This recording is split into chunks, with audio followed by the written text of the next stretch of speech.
Waouh, le Real s'est fait peur.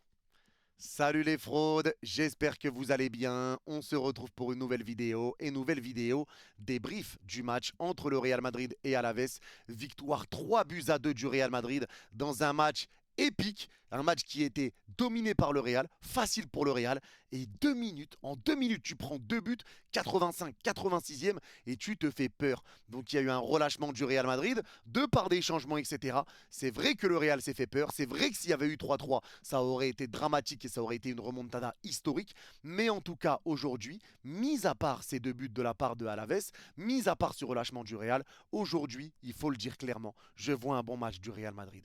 Je vois un match du Real Madrid qui domine, une équipe du Real Madrid qui est cohérente, avec des joueurs qui s'entendent mieux, des joueurs qui se placent mieux, des joueurs qui se sentent et des joueurs qui compensent et qui commencent à comprendre un petit peu comment l'équipe joue. Il y a de l'amélioration dans ce match. Je vois qu'il y a de l'amélioration du côté du Real Madrid, même si encore une fois tu t'es fait un petit peu peur. Moi, j'ai quand même retenu le positif et les choses qui ont été. Et aujourd'hui, il y a pas mal de choses qui ont été. On va parler un petit peu de tout ça, forcément le bon et le moins bon. Mais avant ça, comme d'habitude, merci à toutes les personnes qui ont été présentes sur le live. J'ai commenté le match en live et on l'a vécu ensemble, donc merci à vous. Et merci à ceux qui prendront 2 secondes pour mettre le petit pouce bleu et le commentaire pour le référencement. Vous êtes les goûts. Et on est parti pour ce débrief et je vais commencer déjà à parler de la composition de base. Parce que sur la composition de base, il y a deux choses qui me surprennent. La première, c'est l'équipe alignée. L'équipe alignée, c'est une équipe cheap, l'équipe nette, claire, sans bavure du Real Madrid. C'est l'équipe la meilleure, entre guillemets, que tu peux aligner, mis à part Carvajal pour Vasquez.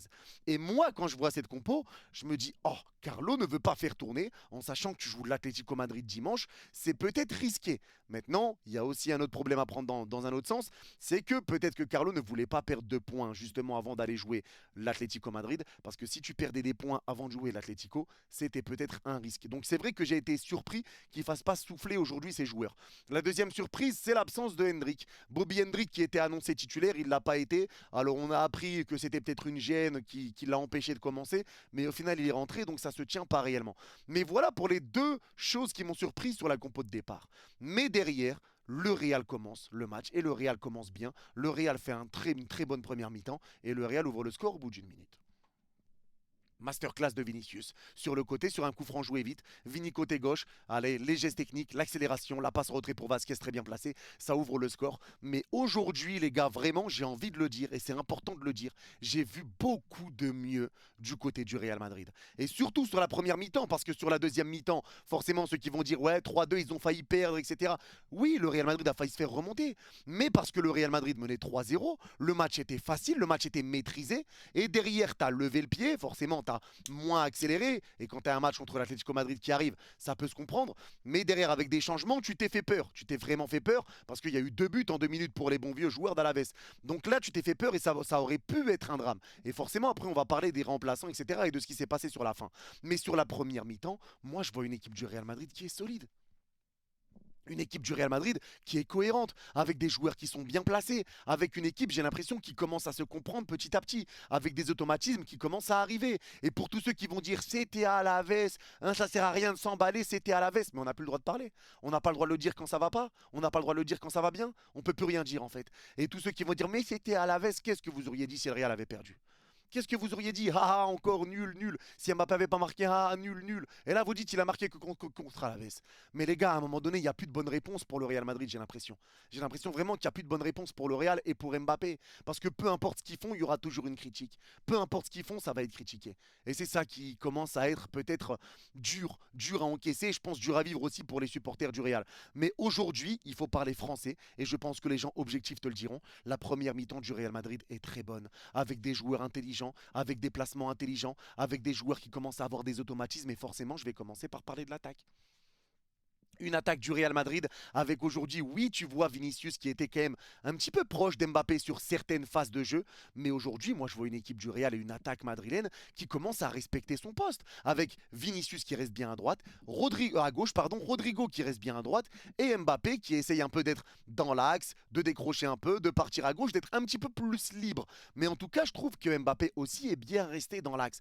Et le fait qu'on a senti une meilleure attaque aujourd'hui du Real Madrid, pour moi, ça s'explique aussi aussi de par le retour de Jude Bellingham. Parce que Bellingham fait beaucoup de bien à cette équipe du Real. Son absence a fait mal. Et là, le fait qu'il soit de retour, un joueur qui apporte autant offensivement et qui fait autant d'efforts défensifs, qui est aussi bon balle au pied, qui a une aussi bonne qualité de jeu ou une aussi bonne vision de jeu, je trouve que Bellingham est important pour Mbappé. Parce qu'aujourd'hui, le duo entre Bellingham et Mbappé a très bien fonctionné.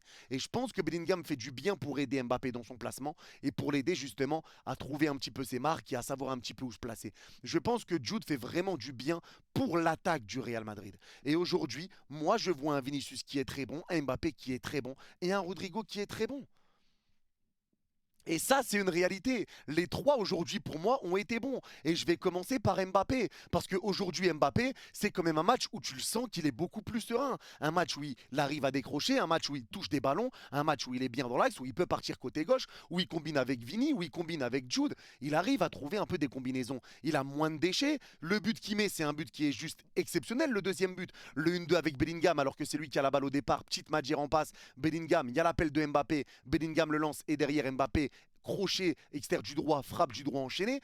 Et tout ça, tu vois que ça va déjà mieux pour Mbappé. Parce que Mbappé, le Mbappé du début de saison avec le Real Madrid, il aurait frappé avant le contrôle. Et la frappe aurait sûrement été déviée. Là, l'externe frappe enchaînée. Et tu sens, tu revois un petit peu plus le Mbappé qu'on connaît. Le Mbappé qu'on a l'habitude de voir. Donc aujourd'hui, forcément, il y a encore eu quelque chose, des petites choses qui n'ont pas été pour le Real Madrid et pour Mbappé.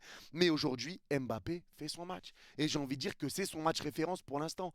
Parce qu'il a été très bon dans ses combinaisons et dans son duo avec Bellingham, dans son jeu vers l'avant, dans son placement, ça a été beaucoup plus cohérent. Ça a été cohérent pour Kylian. Et je vais même aller plus loin sur le duo avec Vini. Tu sens que ces deux-là, il y a une alchimie qui commence à se créer. Il y a quelque chose qui se crée entre les deux. Parce que quand tu le sens que quand Bellingham a la balle, Mbappé est là pour demander le ballon. Donc en gros, quand quelqu'un a la balle, il y a forcément l'autre qui va prendre l'espace. Quand c'est Mbappé qui a la balle, Jude va prendre l'espace. Et les deux se trouvent vraiment bien. Et c'est encore une fois sur le but d'Mbappé, c'est l'appel d'Mbappé qui ramène le but. C'est pas Jude qui lui donne le ballon, c'est l'appel d'Mbappé qui fait que. La passe est très belle de Jude, mais c'est l'appel d'Mbappé. Et encore une fois, pareil, des fois c'est Jude qui part et tu sens une alchimie qui se crée déjà entre les deux. Et moi je le répète, mais je pense que ça aide beaucoup. La présence de Jude aide beaucoup Mbappé avec son placement. En tout cas, son but a été très beau aujourd'hui. Rodrigo sur le côté droit, eh ben lui aussi. Rodrigo a été très bon. Et sur la première mi-temps, il y en a beaucoup qui disaient qu'on ne voyait pas beaucoup Rodrigo. C'est vrai, mais moi je vous le disais, Rodrigo, on ne le voit pas beaucoup. Mais dès qu'il touche la balle, ça se passe bien. Tout ce qu'il fait, il le fait bien. Il ne rate rien. Pour l'instant, Rodrigo, tu le vois pas beaucoup, certes, parce que le jeu penche à gauche, mais quand le jeu est de son côté, il le fait bien. Ce qu'il a à faire, il le fait bien. Et aujourd'hui, Rodrigo va marquer. Aujourd'hui, Rodrigo se ramène son but tout seul. Aujourd'hui, Rodrigo est encore buteur et c'est lui qui te met le 3-0 au retour des vestiaires. Rodrigo fait son match. Vinicius, c'est pareil sur le côté gauche. Beaucoup de drills, beaucoup de percussions, beaucoup de dangers ramenés, beaucoup d'occasions ramenées. Et tu sens que même sur ses centres en retrait, ça commence à être plus proche de Kylian. Même Mbappé se place beaucoup mieux sur les centres en retrait de Vinicius. Ça commence à aller mieux. On n'est pas en train de dire que tout est parfait. C'était à la veste en face, certes, mais il y a du mieux et c'est à noter. C'est à noter. L'attaque commence à aller mieux, le milieu commence à mieux se placer, l'équipe commence à être beaucoup plus cohérente. Défensivement, tu commences à être beaucoup mieux aussi, même s'il y a 2 buts, hein, mais ça, on va y revenir après. Mais en tout cas, aujourd'hui, tu sens quand même une équipe du Real Madrid qui a trouvé quelques automatismes et qui va mieux que par rapport au premier match. Aujourd'hui, ce match contre Alaves, tu les éteins littéralement. Tu les éteins littéralement. Parce que même sur les relances qu'ils faisaient quand ils arrivaient à ressortir le ballon et à ramener du danger, tu avais Militao et Rudiger. Parce que les deux ont été excellents eux aussi. Militao et Rudiger qui étaient là pour récupérer les ballons, pour reprendre à la vitesse, pour couvrir un petit peu quand le milieu de terrain se faisait prendre, quand Alaves essayait d'aller très vite vers l'avant. Militao et Rudiger étaient là et les deux ont tenu la baraque. Et gros coup de chapeau encore une fois à tous les deux parce que les deux ont été très bons, les deux ont été solides et les deux ont fait du bien aujourd'hui. Les deux t'ont fait du bien, les deux t'ont ramené de l'équilibre, les deux t'ont récupéré des ballons, les deux ont été bien placés, les deux ont été lucides, les deux ont été intelligents. Donc voilà, aujourd'hui vraiment la charnière centrale du Real Madrid a fait le taf. Ferland Mendy sur le côté gauche a été plutôt défensif, offensivement il n'a pas énormément apporté, mais en même temps quand tu vois le nombre de joueurs qui montaient déjà, c'était complexe parce que Ferland Mendy aujourd'hui fait clairement son taf défensivement. Pour moi il n'y a pas de flop dans ce match, il n'y a pas de flop même si j'ai trouvé un Tchouaméni qui était un petit peu entre deux eaux on va dire en première mi-temps, mais final, même lui, je le compte même pas comme un flop parce qu'au final, l'équipe a déroulé, l'équipe a bien fonctionné. Et le seul que j'ai envie de dire, peut-être un petit bémol, c'est le bon vieux Vasquez, mais ça, on va en parler après. Et comme je vous ai dit, Tchouaméni, mais même là, j'ai pas envie de parler de flop. Mais aujourd'hui, Ferland Mendy a été solide défensivement. Et c'est là où je dis que Ferland Mendy ne montait pas. La raison à laquelle je dis ça, c'est parce que sur le côté droit, on avait Rodrigo qui montait beaucoup, Lucas Vasquez qui montait beaucoup. Ce qui fait que Valverde était très souvent au milieu de terrain côté droit. Très souvent. Et au final, Valverde fait un match de porc. Mais Valverde a beaucoup couvert justement le fait que Vasquez et que Rodrigo étaient très haut sur le terrain. Donc on voyait un petit peu Valverde limite comme un défenseur droit sur beaucoup de phases de jeu. Mais Valverde était là pour couvrir. Et aujourd'hui, Valverde fait un match de patron. Et comme Jude Bellingham, les deux font un match de patron aujourd'hui. Mais l'apport de Jude, le retour de Jude est important dans le jeu offensif, dans le jeu vers l'avant, pour le placement offensif, dans les retours défensifs, dans tous les efforts qu'il fait, dans l'impact qu'il met. Le retour de Bellingham fait beaucoup de bien. Et ce mec-là est un génie. Ce mec-là fait un match de porc aujourd'hui. Ce mec-là fait un match de patron. Mais Valverde, c'est pareil. Valverde, c'est pareil. Parce que dans sa vision de jeu, dans ses passes, dans ses retours défensifs, grâce à sa vitesse, il a récupéré des ballons. Dans son jeu vers l'avant, dans sa lecture de jeu, dans sa vision. C'est fort! C'est fort et aujourd'hui Valverde te sort une masterclass lui aussi. Que ça soit Bellingham ou Valverde, les deux ont été très bons. Les deux font des efforts offensifs et défensifs. Les deux se donnent et les deux sont importants pour cette équipe du Real Madrid. Et forcément, moi tout ce que je me dis quand je vois tout ça, c'est qu'est-ce que ça va donner quand Camavinga prendra la place de Tchouaméni. Quand Camavinga va être de retour, je pense que ça va faire encore une fois un gros changement du côté du Real. Mais tu vois déjà qu'avec le retour de Bellingham, ça se passe déjà mieux. Tu vois que les joueurs offensifs commencent à prendre leur marque. Il faut aussi laisser du temps, c'est normal. Mais là, tu vois que ça commence à prendre ses marques et tu auras un premier vrai test contre l'Atlético Madrid dimanche. Le premier vrai test sera dimanche, ça c'est clair et net. Mais aujourd'hui, tu as fait un match où je pense que les supporters du Real sont enfin contents. Même si tu t'es fait peur sur la fin, aujourd'hui, je pense que les supporters du Real sont enfin contents de ce qu'ils ont vu jusqu'aux deux buts que tu as encaissés. Parce que sur les deux buts que tu as encaissés, encore une fois, c'est Rodrigo qui sort. Donc Rodrigo, alors, au lieu de faire souffler Mbappé, de faire souffler Vinicius, tu sors Rodrigo. Sans compter que Vinicius, les gars, à un moment donné, les mecs, hein, moi, je suis le premier à défendre le bon vieux Vini dans son comportement, etc., dans tous ceux qui lui tombent dessus. Mais Vini doit apprendre à la fermer. Il doit vraiment apprendre à la fermer. Parce qu'aujourd'hui, Vini qui prend un jaune, il est pas loin de prendre un carton rouge. Parce que Vini parle trop. Il vient trop se plaindre des arbitres. Quand il sort et qu'il voit le temps additionnel, il parle avec l'arbitre assistant, il se plaint et il parle mal et il fait des gestes. Les gars, en fait, le truc, c'est que Vini doit apprendre à se taire parce que ça peut coûter cher au Real Madrid. Ça peut coûter très cher. Vini doit apprendre à se taire, à accepter certaines décisions, même si ça lui plaît pas, parce qu'il vient trop parler avec les arbitres. Si aujourd'hui Vini prend rouge, c'est compliqué. Et même Hendrick passe pas loin du carton rouge. L'arbitrage en termes de carton, de toute façon, ça a été compliqué. Les joueurs d'Alaves qui prennent pas de jaune, c'est pas normal. Et Hendrick qui s'en sort bien aussi. Lui qui met un coup de pied dans les cacahuètes de je ne sais plus qui. Les gars, à un moment donné, t'es pas loin du rouge. Et ça doit être rouge. Objectivement, moi j'aurais donné rouge là. Sur le geste d'Hendrick, tu mets un coup de pied dans les cacahuètes. Ouais, deux secondes, doucement. Doucement. Mais c'est pour ça que là, les joueurs du Real Madrid doivent prendre conscience que ça peut mettre des bâtons dans les roues à ton équipe. Vini, il faut qu'il comprenne qu'il doit aussi se taire ou en tout cas parler plus calmement. Et Hendrick, bon, là, les coups de pied dans les cacahuètes, par contre, ça va falloir se gérer. Mais en tout cas, tu vois qu'aujourd'hui, tu aurais pu te mettre à mal avant le match contre l'Atlético Madrid. Donc là, il y a quand même des choses à gérer, il y a quand même des comportements à gérer. Et ça va être très important de le faire. Mais derrière, forcément, tu sors Rodrigo et encore une fois, tu sors pas Mbappé, tu sors pas Vini. Le premier que tu sors, c'est le bon vieux Rodrigo. Derrière Mbappé et Vini sortent. Mais le premier que tu sors, c'est Rodrigo. Et tu vois que Rodrigo sortait de baisser. Alors que Rodrigo voulait continuer de jouer. Au final, c'est lui que tu sors. Et forcément, parce que je pense que pour Carlo Ancelotti, c'est le plus facile à sortir. Et derrière, tu as l'entrée de Borja Vallejo. Alors, Borja Vallejo. Et pour moi, sur les deux buts encaissés. Il est pour moi sur les deux buts encaissés. Mais là, tu peux pas en vouloir déjà dans un premier temps à Carlo Ancelotti. Parce que sur les changements, il y en a beaucoup qui disent ouais, Carlo a déconné à faire rentrer Borja Vallejo. Mais il y réfléchira à deux fois à partir de maintenant. Il va y réfléchir à deux fois avant de le faire. Mais là, à 3-0, tu mènes 3-0. C'est la 80e minute. Tu rentres Borja Vallejo. Mais bien sûr que tu as envie de faire un petit peu souffler Militao, qui t'a sorti un match extraordinaire, qui t'a sorti un match de porc. Tu as envie de faire souffler un petit peu tes joueurs. Tu as le droit quand même de sortir Rodrigo, de sortir Mbappé, de sortir. Tu as le droit de les faire sortir. Donc là, moi, je peux pas en vouloir à Carlo et dire, je peux pas comprendre ceux qui vont tomber sur Carlo Ancelotti aujourd'hui. Parce que faire des changements, les changements, c'était normal à 3-0. Certes, c'est peut-être, oui, par Rodrigo, il aurait dû sortir quelqu'un d'autre, d'accord. Mais en tout cas, aujourd'hui, pour moi, ce que fait le bon vieux Carlo Ancelotti, c'est pas déconnant. Et forcément, le Real a levé le pied en deuxième mi-temps parce qu'encore une fois, tu as un match important qui arrive dimanche. Et après, tu vas jouer Lille à l'extérieur. Tu as 2 matchs à l'extérieur de suite. Donc il faut aussi lever le pied. Et tu as raison, à 3-0 de lever le pied.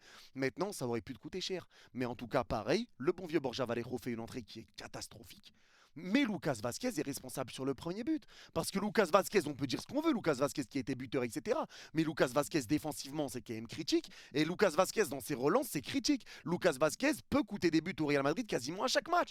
Et ça, c'est inquiétant. Et ça, il faut en parler. Alors oui, d'accord, on peut tomber sur Borja Vallejo. Mais le premier but, c'est Lucas Vasquez. Et le deuxième, c'est aussi peut-être dû à Arda Güler, si je dis pas de bêtises.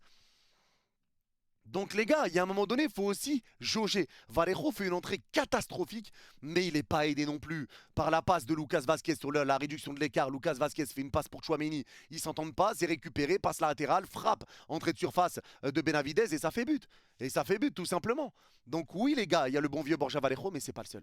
Donc l'entrée de Vallejo a été catastrophique, mais Vasquez, à la fin de match, c'est lui aussi qui peut coûter cher. Donc voilà, c'est aussi tout ça qui fait que tu t'es relâché, ça peut arriver, et tu t'es fait peur parce qu'au final, Alaves a des occasions. Et si tu te fais remonter comme ça, tu mènes 3-0, tu te prends 3-3. Je sais pas, ça remonte à quand que la dernière fois que le Real Madrid menait 3 buts et qu'ils se font remonter à 3 partout.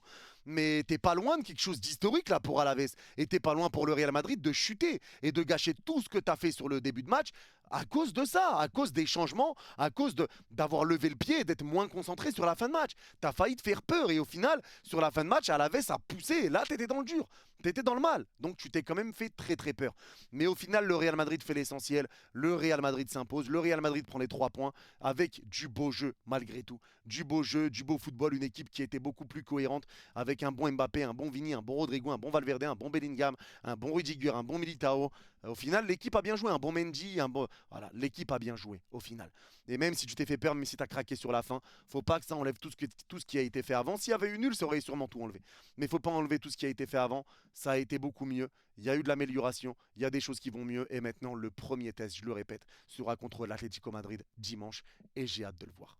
En tout cas, c'est tout pour ce débrief. N'hésitez pas à me dire en commentaire si vous êtes d'accord, pas d'accord avec moi sur certains points. Et ceux qui ont regardé les débriefs jusqu'à la fin, n'hésitez pas à mettre maillot en commentaire et je comprendrai que vous l'avez vu jusqu'à la fin. Prenez soin de vous. Vous êtes les gars. Bye bye.